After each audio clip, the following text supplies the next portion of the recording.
चलिए जानते हैं देश दुनिया से रिलेटेड और काम की बहुत ही महत्वपूर्ण 70 बड़ी खबरों को। लेकिन दोस्तों वीडियो के आगे बढ़ने से पहले अगर आप लोगों ने हमारे चैनल को अब तक सब्सक्राइब नहीं किया तो सब्सक्राइब कर लीजिए। भारतीय रेलवे ने राम भक्तों को एक अनोखा सौगात दिया है। भारतीय रेलवे ने 4 फरवरी को राजधानी दिल्ली से रामयान यात्रा स्पेशल ट्रेन की शुरुआत की। यह ट्रेन 122 प्रवासी भारतीयों के लिए चलाई गई है जो कि अभी यूनाइटेड किंगडम और पुर्तगाल में रह रहे हैं। देश में कुछ ही दिनों में लोकसभा चुनाव का डंका बजने वाला, इसे लेकर राजनीतिक पार्टियों ने अपनी तैयारी पूरी तरीके से तेज कर दी है। चुनाव से पहले मध्य प्रदेश में भारतीय जनता पार्टी बीजेपी और मजबूत हुई है। पहली बार इस मुस्लिम देश में एक भव्य हिंदू मंदिर बनकर तैयार हो रहा है। अधिकारियों द्वारा जारी तस्वीरों में मंदिर की भव्यता देखते बनती है। 700 करोड़ रुपए की लागत से 5.4 हेक्टेयर से अधिक भूमि बन रहे हैं। इस हिंदू मंदिर का उद्घाटन इसी महीने होगा। 2024 और 2025 का उत्तर प्रदेश का बजट आज ही पेश किया जाएगा। उत्तर प्रदेश के वित्त मंत्री सुरेश खन्ना इस बजट को विधानमंडल में पेश करेंगे। एक अनुमान के मुताबिक यह बजट अब तक का सबसे बड़ा बजट होने वाला। इसका आकार लगभग 7.50 लाख करोड़ रुपए से अधिक का होने का अनुमान है। केंद्र सरकार की आर्थिक नीतियों के खिलाफ बोलने वाले भारतीय रिजर्व बैंक आरबीआई के पूर्व गवर्नर रघुराम राजन पर वित्त मंत्री निर्मला सीतारमण ने बड़ा जवाबी हमला बोला है। ज्ञानवापी पर सुप्रीम कोर्ट ने आज बड़ी सुनवाई होगी और हिंदू पक्ष ज्ञानवापी में सफाई और शिवलिंग के साइंटिफिक सर्वे की मांग की है। 3 दशकों के लंबे इंतजार के बाद भोले की भक्त खुशी से झूम रहे हैं। अयोध्या के बाद अब काशी और मथुरा में हिंदुओं के मूल स्थानों को लेकर की मांग तेज हो गई है। इन दोनों जगहों को लेकर मामला कोर्ट में चल रही है और इसी बीच श्री राम जन्मभूमि तीर्थ क्षेत्र के कोषाध्यक्ष गोविंदा देवगिरी महाराज ने कहा है कि अयोध्या के बाद अगर काशी और मथुरा शांतिपूर्ण रूप से मुक्त हो जाते हैं तो हिंदू समुदाय विदेशियों आक्रमणकारियों द्वारा नष्ट किए गए अन्य सभी मंदिरों से संबंधित मुद्दे को भूल जाएगा। देश के सबसे बड़े पेमेंट बैंक पेटीएम पर आरबीआई ने चाकू चला दिया है, जिसको लेकर के अब निवेशकों में इस कंपनी के भविष्य को लेकर लगातार चिंता देखने को मिल रही है। पेटीएम में कई बड़े फंड ने अपना पैसा लगा रखा है। लोकसभा चुनाव को लेकर के अब महज कुछ ही दिनों शेष बचे हुए हैं। बीजेपी के नेतृत्व वाले एनडीए की टक्कर कांग्रेस सपा समेत 25 से ज्यादा दल वाले विपक्षी अलायंस इंडिया से होने जा रही है।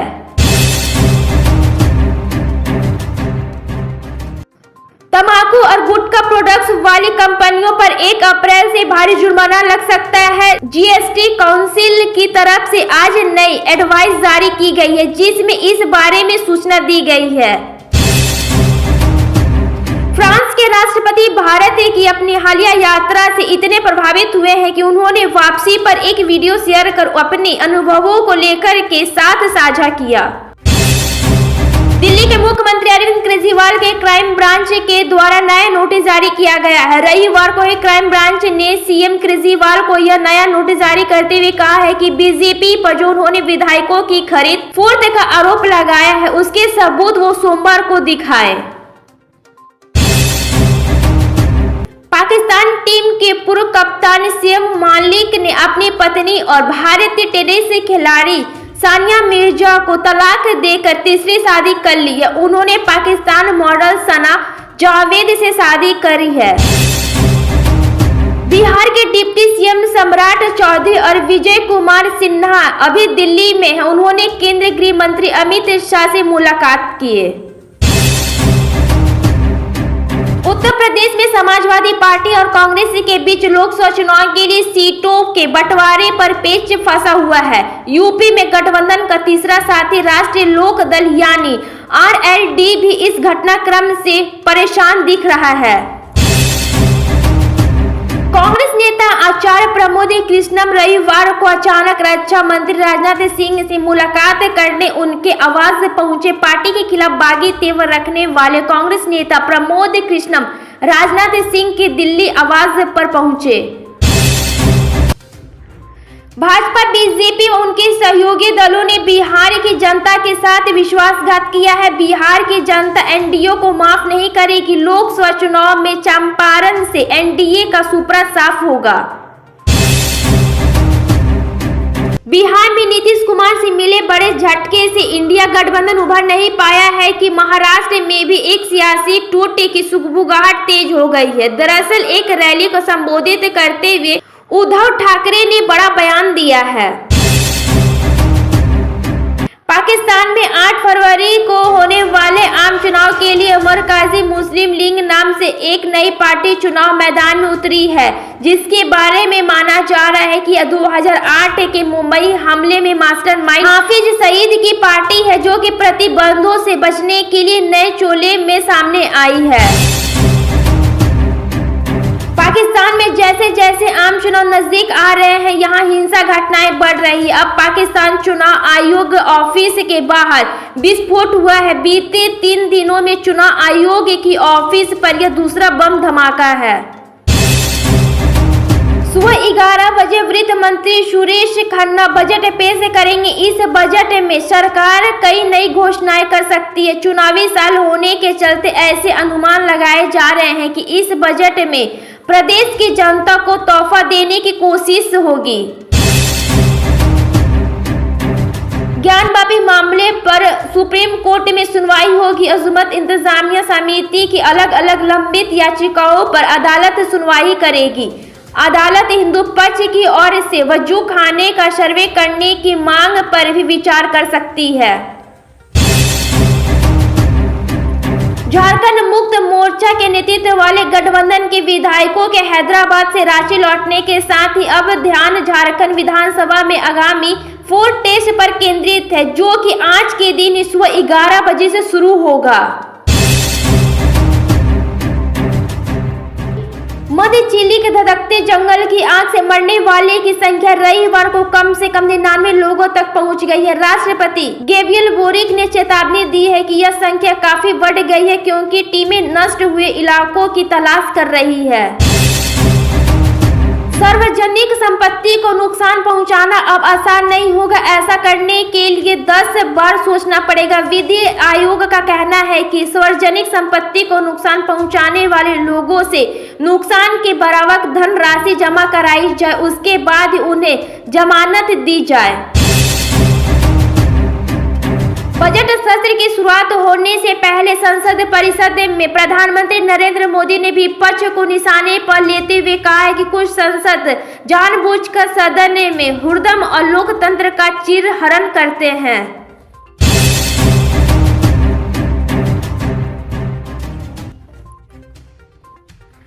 केंद्र में मोदी सरकार की कई ऐसी कल्याणकारी योजनाएं हैं जिससे करोड़ों लोगों को लाभ हो रहा है। महिलाओं के लिए भी मोदी सरकार की कई ऐसी योजनाएं हैं जो कि महिलाओं को सशक्त बना रही है। वाराणसी शहर के शीर्ष मुस्लिम मौलवी ने आरोप लगाया है कि उन दौरान ज्ञानवापी मस्जिद के तहखाने में कोई मूर्ति नहीं थी, जब 31 जनवरी को जिला अदालत में हिंदू को वहां पूजा करने की अनुमति दी थी। पेटीएम और उसके संस्थापक विजय शेखर शर्मा की ईडी द्वारा जांच की खबरों को कंपनी ने सिरे से खारिज कर दिया है। पेटीएम को मूल कंपनी 197 कम्युनिकेशन लिमिटेड ने रविवार को उन मीडिया रिपोर्ट को खारिज कर दिया है जिसमें दावा किया गया था कि इसके संस्थापक विजय शेखर शर्मा या अन्य ईडी द्वारा जांच की जा रही है। भारत और इंग्लैंड के बीच विशाखापट्टनम में खेला जा रहा टेस्ट सीरीज का दूसरा मुकाबला रोमांचक मोड़ पर आ गया है। इस मुकाबले के चौथे दिन इंग्लैंड जीतने के लिए बचे 332 रन बनाने उतरेगी, तो भारतीय टीम इंग्लिश टीम के बचे 9 विकेट जल्द से जल्द उखाड़ना चाहेगी। प्रधानमंत्री नरेंद्र मोदी आज के दिन ही लोकसभा में राष्ट्रपति की अभिभाषण का जवाब देंगे। भाजपा ने अपने लोकसभा सांसदों को 3 लाइन का व्हिप जारी किया है। भाजपा ने सदन में सभी सांसदों को मौजूद रहने को कहा। यूक्रेन और रूस और इजराइल और हमास के साथ युद्ध चल रहा है। जाहिर सी बात है कि युद्ध में जान माल की काफी नुकसान होने से देश पर आर्थिक बोझ बढ़ जाता है। वहीं एमपी की रिपोर्ट के अनुसार अमेरिका सिंट्रोन यूक्रेन के लिए युद्धकालीन सहायता के साथ सीमा परिवर्तन नीति को जोड़ते हुए 118 बिलियन अमेरिकी डॉलर का पैकेज जारी किया। भारत की रक्षा चुनौतियों एवं भविष्य में युद्धों में आधुनिक तकनीकों का इस्तेमाल सुनिश्चित करने के लिए रक्षा अनुसंधान एवं विकास संगठन जवानों के लिए जेट पैक सूट तैयार करने जा रहा है। बीजेपी और प्रधानमंत्री नरेंद्र मोदी की विजय रथ को रोकने के लिए जोर शोर से इंडिया गठबंधन बनाया गया। तमाम क्षेत्र इलाकों ने गठबंधन में शामिल होकर एकजुटता का परिचय देने का लाख कोशिश की, लेकिन सब बेमानी साबित हुआ। देश की सरकारी तेल कंपनी ने मंगलवार यानी कि आज से ही पेट्रोल और डीजल की ताजा कीमत जारी कर दी है। पेट्रोल और डीजल की कीमतें आज से ही देश के 4 महानगरों में स्थिर बनी हुई है। देश के कलाकारों से एकजुट होने की अपील करते हुए राष्ट्रीय स्वयंसेवक संघ प्रमुख मोहन भागवत ने कहा है कि अपनी कला का अभ्यास इस समझ के साथ करें कि यह समाज के कल्याण में क्या भूमिका निभा सकती है। सरकारी तेल कंपनियां अगले वित्त वर्ष यानी 2024-2025 में 1.2 लाख रुपए का निवेश करेगी। चालू वित्त वर्ष की तुलना में यह 5% अधिक रहेगा। यह निवेश गैस की खोजने, रिफाइनरी, पेट्रोकेमिकल और पाइपलाइन बिछाने पर किया जाएगा।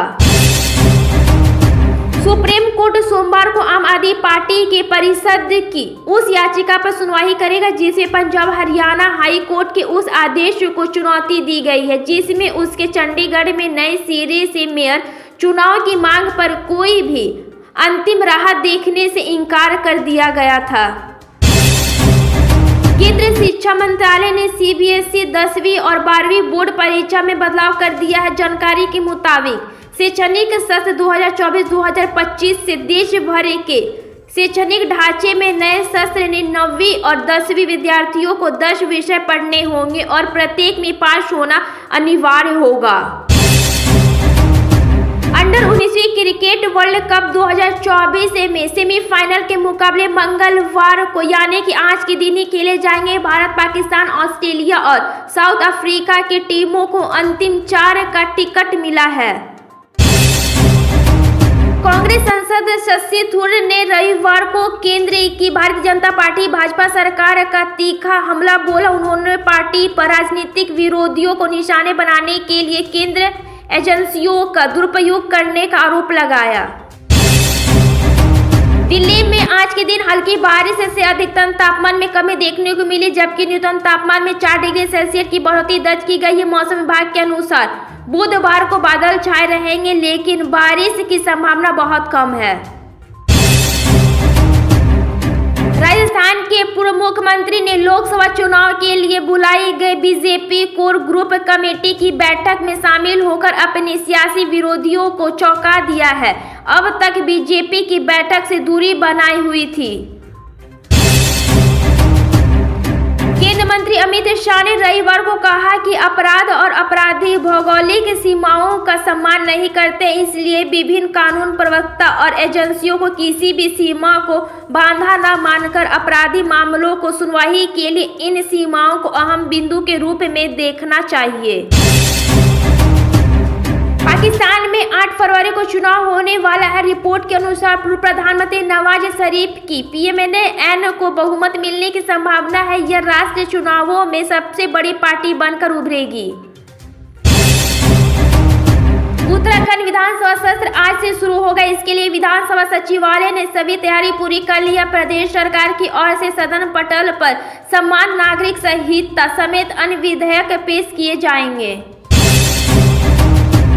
इजराइल और हमास के बीच युद्ध जारी है। इस लाइन में अब तक इजरायली सुरक्षा बलों IDF के 225 जवानों की मौत हो चुकी है। इसी बीच रविवार 4 जनवरी को इजरायली सेना ने गाजा पर हमास के ट्रेनिंग सेंटर पर छापा मारा था।